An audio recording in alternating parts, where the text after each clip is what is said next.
മൗനം വിദ്വാന് ഭൂഷണം, അതിമൗനം വട്ടിൻ്റെ ലക്ഷണം. ഇത് രണ്ടും മലയാളത്തിലെ ഏറ്റവും വലിയ പഴഞ്ചൊല്ലുകളിൽ ഒന്നാണ്. സത്യത്തിൽ ഞാൻ പലപ്പോഴും ചിന്തിച്ചിട്ടുണ്ട്, ചില പ്രത്യേക സാഹചര്യങ്ങളിൽ മിണ്ടാതിരിക്കുന്നതാണ് നല്ലത്. എന്തിനൊരുപാട് സംസാരിക്കുന്നു, ഒരുപാട് സംസാരിച്ചത് കൊണ്ട് പ്രത്യേകിച്ച് ഗുണമൊന്നും ഇല്ലാതിരിക്കുന്ന സാഹചര്യത്തിൽ നമ്മൾ മിണ്ടാതിരിക്കുന്നതല്ലേ നല്ലത്.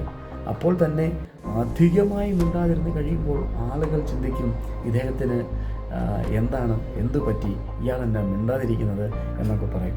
ചില സാഹചര്യങ്ങളിൽ മിണ്ടാതിരിക്കുന്നതാണ് നല്ലതെങ്കിൽ ചില സാഹചര്യങ്ങളിൽ ചില വാക്കുകൾ നമ്മൾ പറയുന്നതാണ് സൗകര്യം ചില സമയങ്ങളിൽ. അപ്പോൾ തന്നെ ഒരുപാട് മിണ്ടാതിരുന്ന് കഴിഞ്ഞാൽ അതും നമുക്ക് ബുദ്ധിമുട്ടിന് കാരണമായി തരും. അതുകൊണ്ട് തന്നെ വാക്കുകൾ വളരെ ക്ഷമയോടുകൂടെ ഉപയോഗിക്കുക.